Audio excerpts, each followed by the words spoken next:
أشهد أن محمد رسول الله۔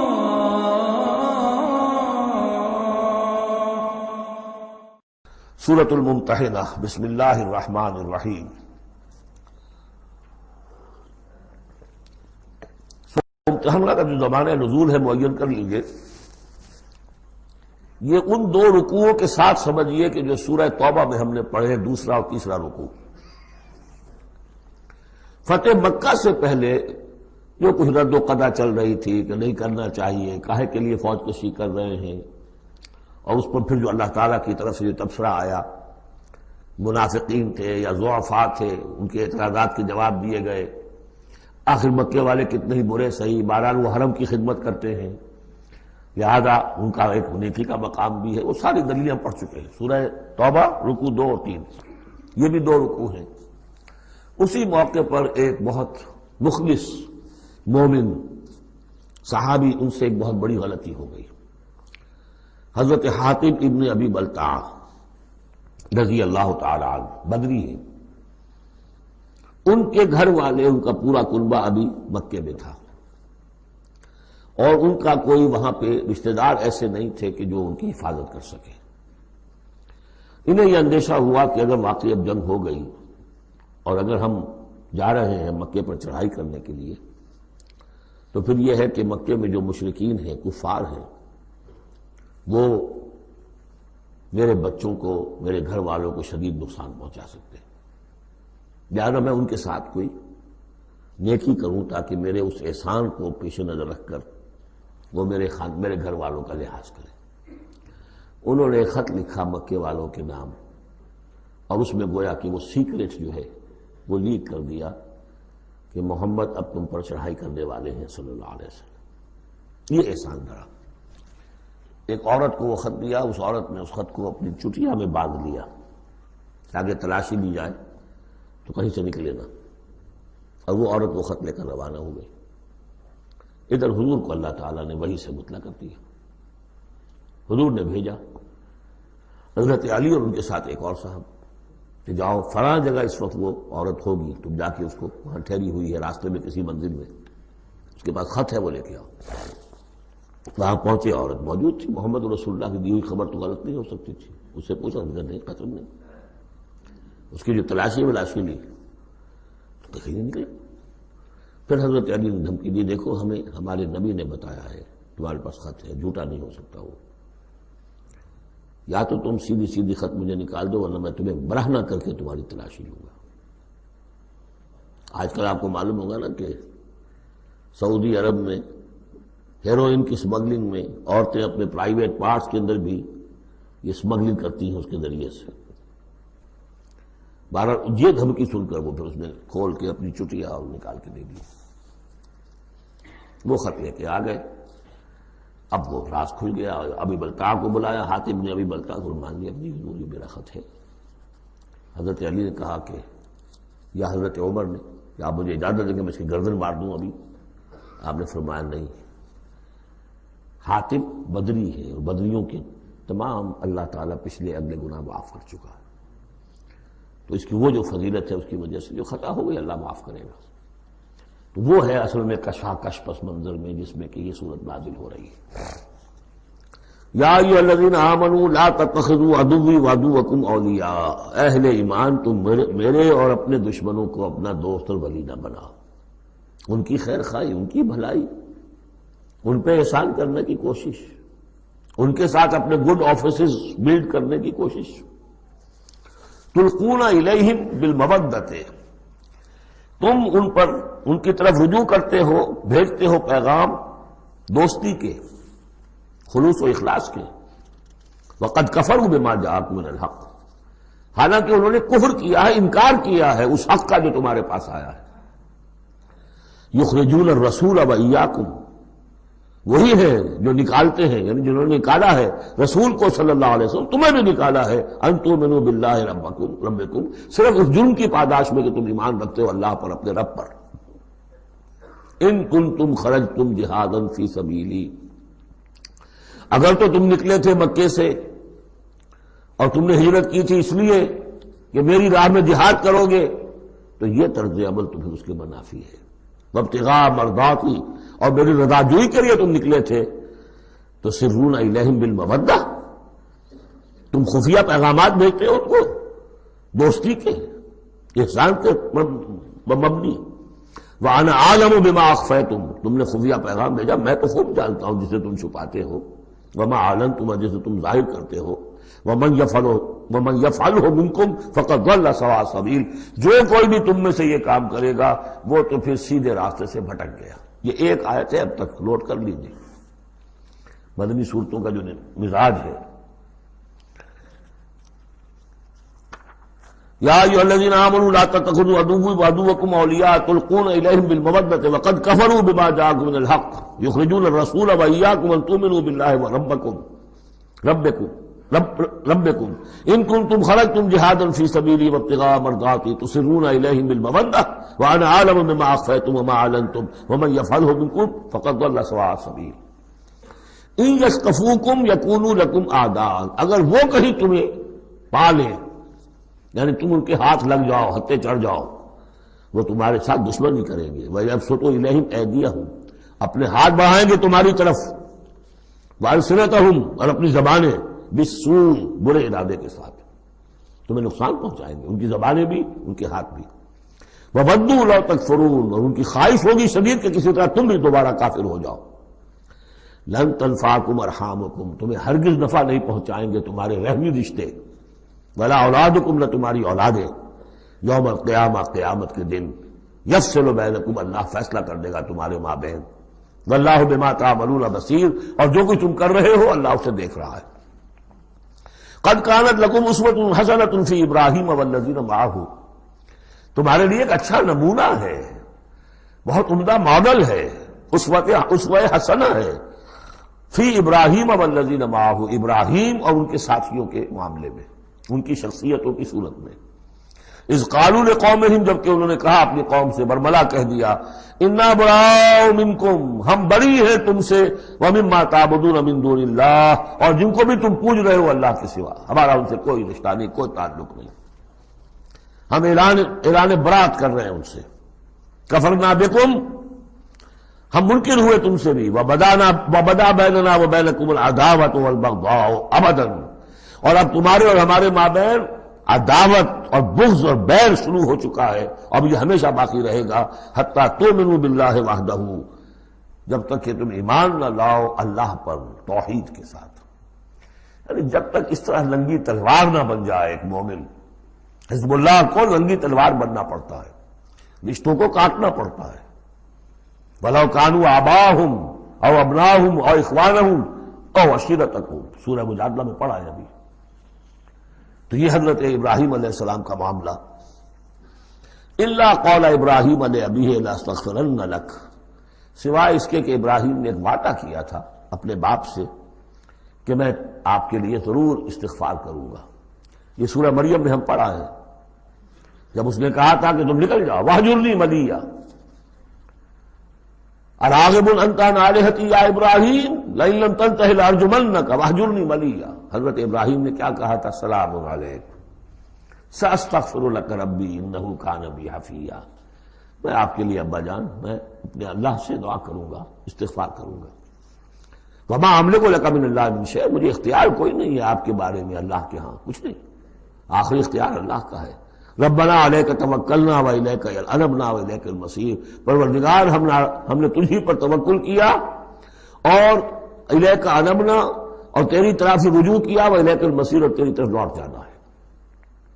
ربنا لا تجعلنا فتنۃ للذین کفروا، پروردگار ہمیں اب کافروں کے لیے تختہ مشق اور تختہ امتحان نہ بنا دے کہ ہمارے اوپر وہ ظلم کریں، اور تو ان کو اوپر آزمائش جو انہیں آزما رہا ہے وہ اس شکل میں کہ ہم پر وہ ظلم کریں.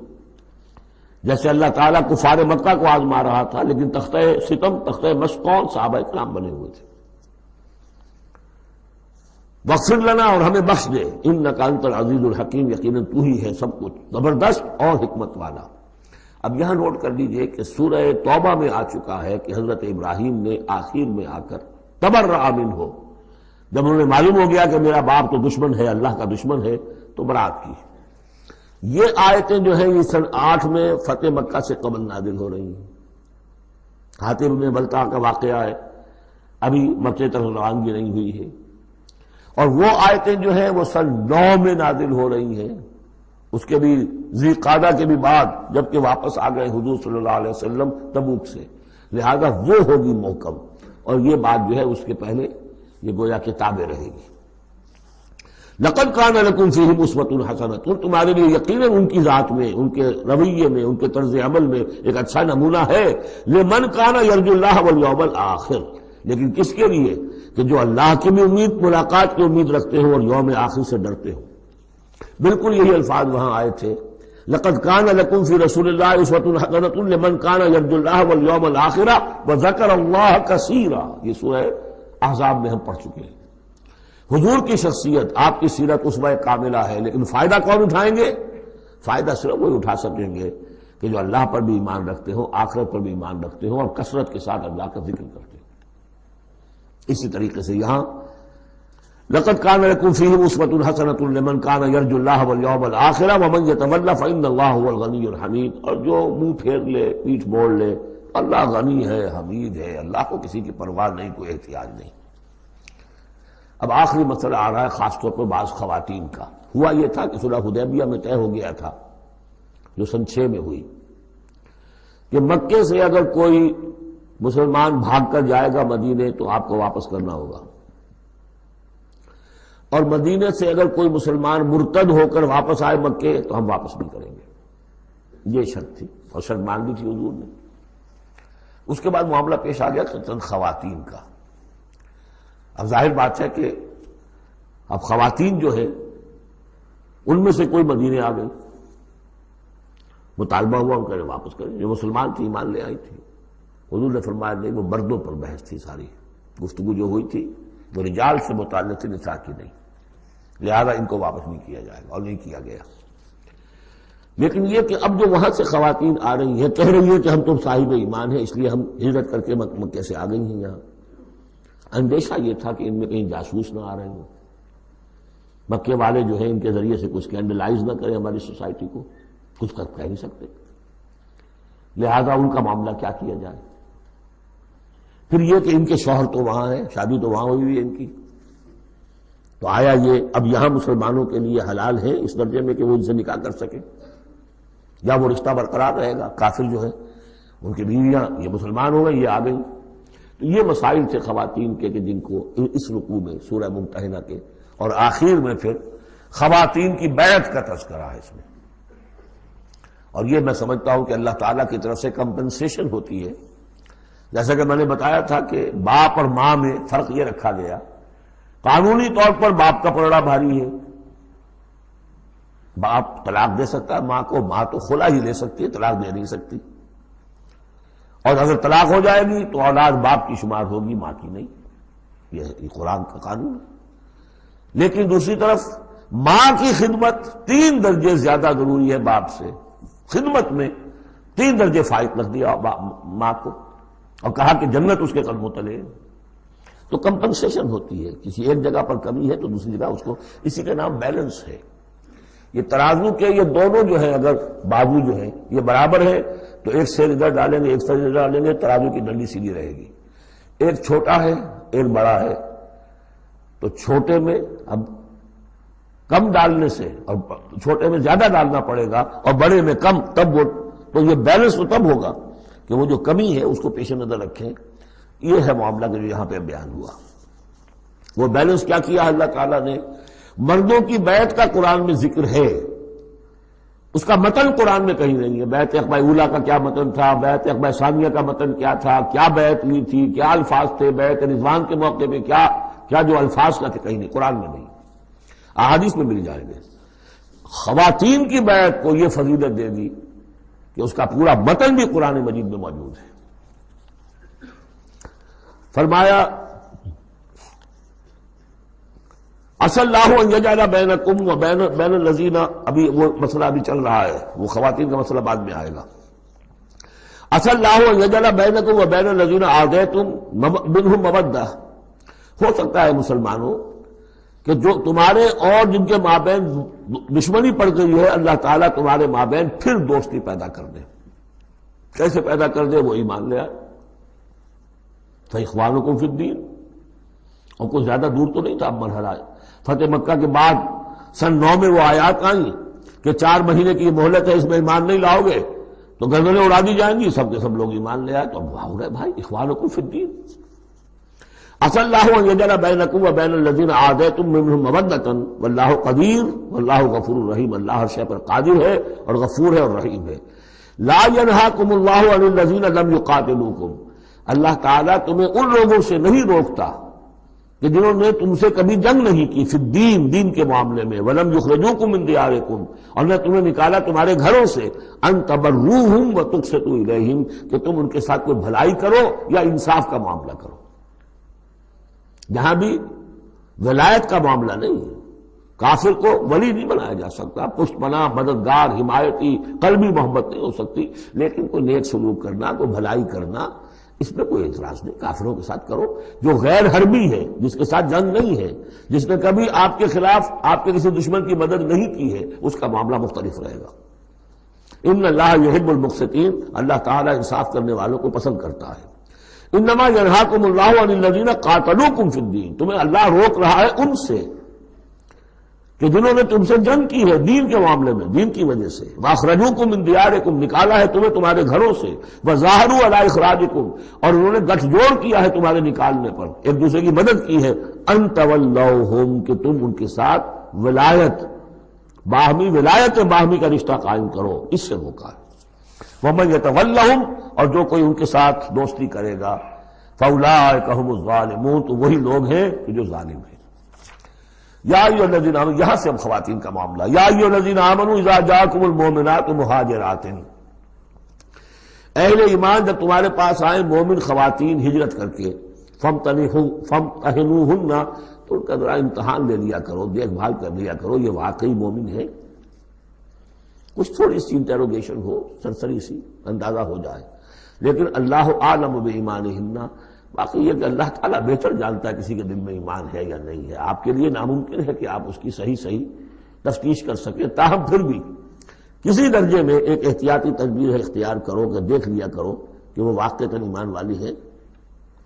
فَإِنْ عَلِمْتُمُوهُنَّ مُؤْمِنَاتٍ. پھر اگر تم دیکھو کہ وہ مومن ہے، واقعتاً مومن ہے، فَلَا تَرْجِعُوهُنَّ إِلَى الْكُفَّارِ. تو اب انہیں لوٹاؤ نہیں کفار کی طرف.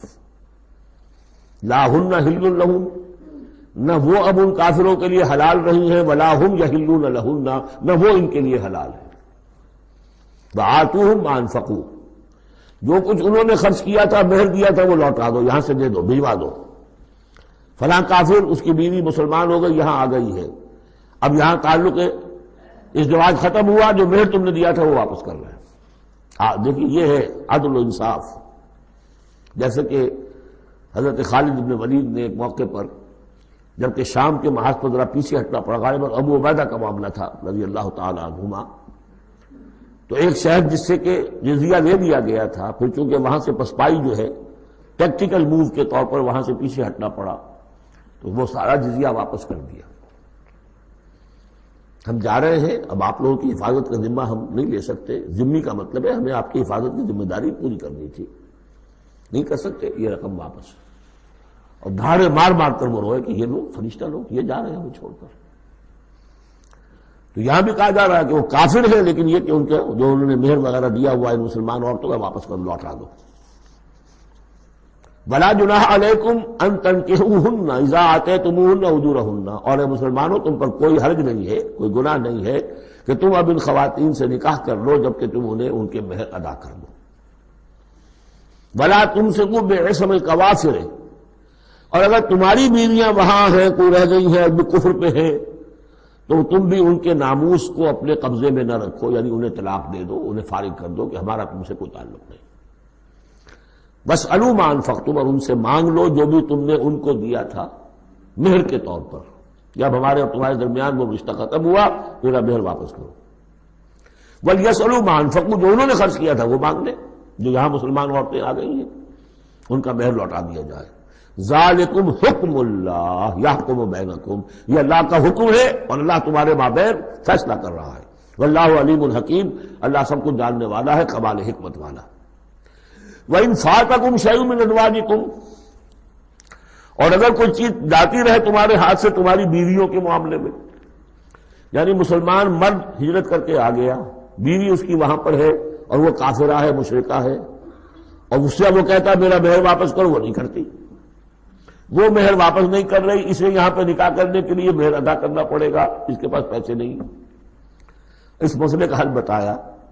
وَإِنْ فَاتَكُمْ شَيْءٌ مِّنْ أَزْوَاجِكُمْ، تمہارے کچھ لوگوں کی طرف سے اگر انہیں یہ نقصان پہنچ جائے کہ انہیں وہ مہر واپس نہ ملے، فَعَاقَبْتُمْ إِلَى الْكُفَّارِ، یہ کفار کے ہاں رہ گیا، وہ نہیں دے رہے تم مہر، فَعَاقَبْتُمْ، پھر اگر کہیں تمہارا ہاتھ پڑ جائے، کہیں کسی جگہ تمہیں فتح مل جائے، کہیں سے تمہیں مال غنیمت یا مال فہ ہاتھ آ جائے، فَآتُوا الَّذِينَ ذَهَبَتْ أَزْوَاجُهُمْ، تو ان لوگوں کو کچھ دے دلا دو کہ جن کی بیویاں جاتی رہیں اس کفر اور اسلام کی وجہ سے، رشتہ جو کٹ گیا ہے، تاکہ اب وہ اپنی اس رقم سے جو انہیں دی جا رہی ہے وہ یہاں نکاح کر سکیں، اور جو خواتین وہاں سے آ رہی ہیں جن کا کہ حکم دے دیا گیا کہ یہاں سے ان کے مہر واپس کر دو، تو اب ان سے وہ نکاح کریں گے تو مہر دیں گے تو تب ہوگا نا۔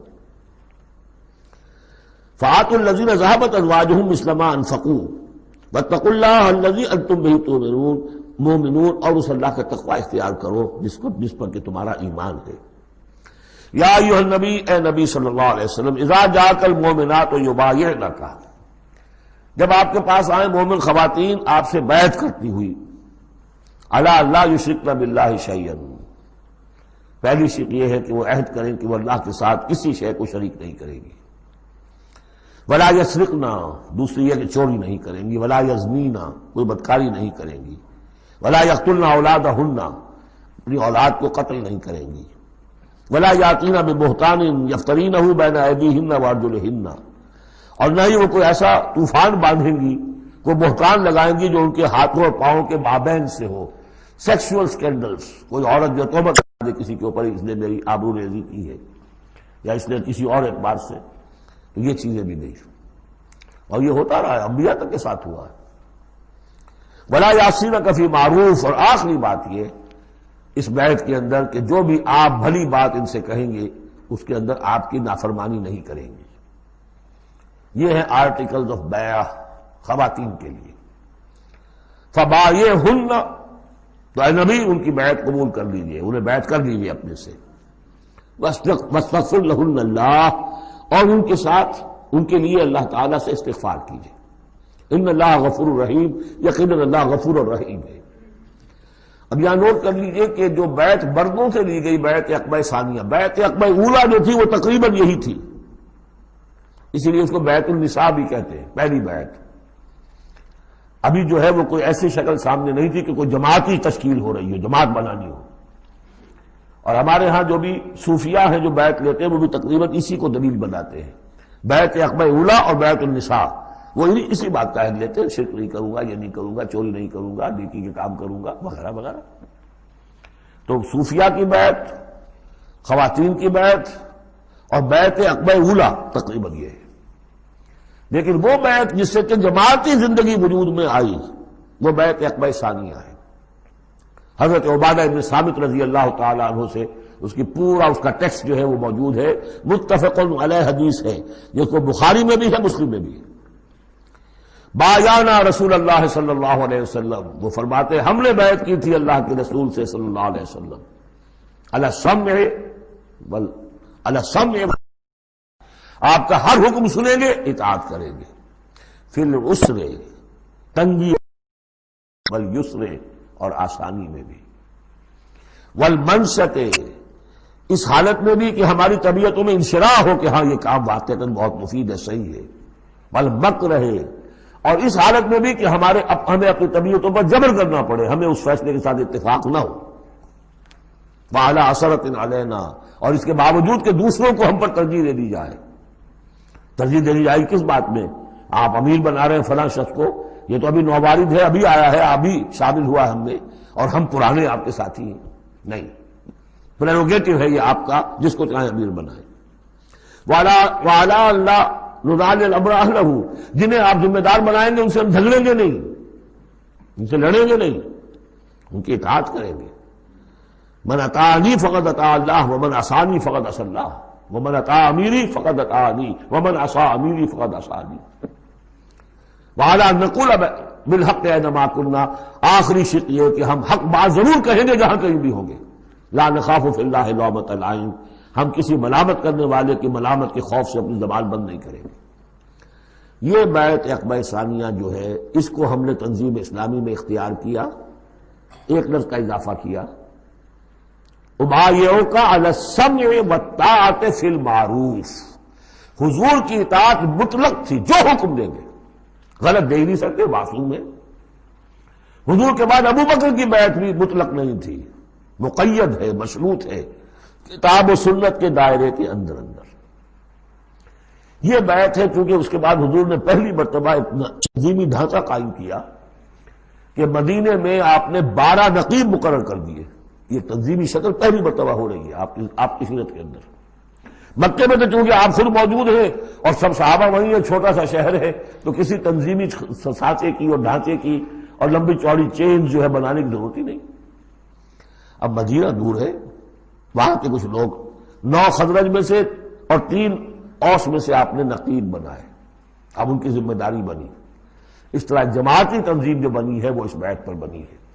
البتہ چونکہ خواتین کا معاملہ یہ ہے کہ جماعتی جدوجہد جو آگے چلنی ہے اس میں جہاد اور قتال کے جو مراحل آنے ہیں اس میں خواتین کا حصہ بالواسطہ ہے، بلا واسطہ نہیں ہے، ڈائریکٹ نہیں۔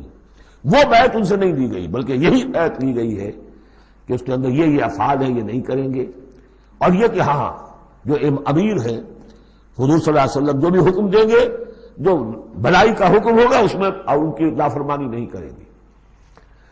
اس کو ہم نے تنظیم میں خواتین کی بیعت کے لیے بعین ہی یہی الفاظ اختیار کیے ہیں۔ اور واقعہ یہ کہ اس کا بہت ایک اہم پہلو یہ ہے کہ چاہے خواتین کو وہ دوسرے کام نہیں کرنے جو مردوں والے ہیں، جنگ میں جانا ہے یا کوئی اور مسئلہ ہے، لیکن ایک سینس آف بلونگنگ ہو جاتی ہے کہ ایک گروہ کے ساتھ ہونا، کونوا مع الصادقین، کوئی ہے جس کے ساتھ آپ نے اپنے آپ کو آئیڈینٹیفائی کیا، جماعتی زندگی ہے اور اس کے تحت ایک کام ہو رہا ہے، اس کی برکتیں جو ہیں جو آپ نے فرمایا گیا، جو حضور نے فرمایا، یہ حضرت عمر کا قول ہے، اثر ہے، لا اسلام الا بالجماعہ ولا جماعہ الا بالامارہ ولا امارہ الا بالسماع ولا سماع الا بالطاعہ۔ کوئی اسلام نہیں ہے بغیر جماعت کے، کوئی جماعت نہیں بغیر عمارت کے، کوئی عمارت نہیں بغیر جب حکم سننے کے، اور سننے کا کوئی فائدہ نہیں ہے تک مانا نہ جائے۔ حضور نے فرمایا علیکم بالجماعہ ید اللہ علی الجماعہ، تم پر لازم ہے کہ جماعت کی شکل میں رہو، اور اللہ کی مدد اور تائید جماعت کے ساتھ ہوتی ہے۔ اور اس جماعت سازی کے لیے جو مسنون اور منصوص اور معصور بنیاد ہے وہ ہے بیعت، جس کو ہم نے چھوڑ دیا۔ دوسرے طریقے جو ہے جماعت سازی کے، دستور ہو، دستور کے مطابق پھر قوانین ہو، بائی لاز، یہ بھی حرام نہیں ہے، یہ بھی مباح ہے، لیکن مباح ہونا اور بات ہے، اور منصوص ہونا، مسنون ہونا، معصور ہونا یہ بالکل اور بات ہے، زمین و آسمان کا فرق ہے۔ بہرحال ہم نے تنظیم اسلامی میں اس بیعت کے نظام کو اختیار کیا۔ اللہ کا شکر ہے کہ جو ایک انسٹیٹیوشن اسلام کا بالکل ختم ہو گیا تھا، ڈیڈ، مطلوب، ہم نے اسے زندہ کیا ہے۔ آخری آیت ہے، یا ایھا الذین آمنوا لا تتولوا قوما غضب اللہ علیہم، اہل ایمان ان کو لوگوں کے ساتھ دوستی نہ کرو جن پر اللہ کا غضب ہے۔ جہاں سے یہ صورت شروع ہوئی تھی اختتام پر پھر وہی بات آ گئی، قد یئسوا من الآخرہ، یہ آخرت سے مایوس ہو چکے ہیں، کما یئس الکفار من اصحاب القبور، جیسے کہ کفار مایوس ہو چکے ہیں اصحاب قبور میں سے۔ اس کے دو معنی دیے گئے ہیں، جیسے کفار جو قبر میں ہیں ان پر تو حقیقت واضح ہو چکی ہے نا، عالم برزخ میں جب پہنچ گئے تو انہیں معلوم ہے، اب حقائق منکشف ہو گئے، جیسے وہ مایوس ہو گئے ہیں کہ ان کے لیے اب کوئی راستہ نہیں، اللہ کے عذاب سے بچنے کی کوئی شکل نہیں۔ یا یہ کہ جیسے یہ کفار مایوس ہو گئے ہیں کہ جو قبر میں چلا گیا اس کا کوئی باعث بعد الموت نہیں ہے، اس کو دوبارہ اٹھا جانا نہیں ہے۔ دونوں امکانات، دونوں ترجمے کیے گئے ہیں، تو تم ان لوگوں کی طرح نہ ہو جاؤ جو مایوس ہو چکے ہیں یہ لوگ اللہ کی رحمت سے۔ یہ لوگ جو ہیں، یہ جو یہودی ہیں، اور ان کے ساتھ تمہاری دوستی دوست نہیں ہے۔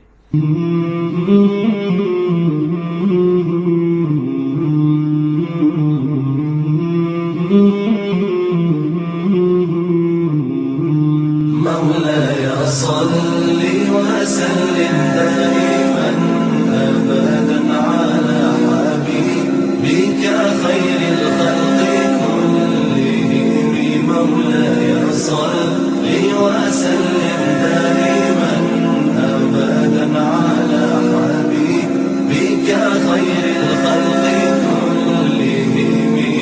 مولاي صل وسلم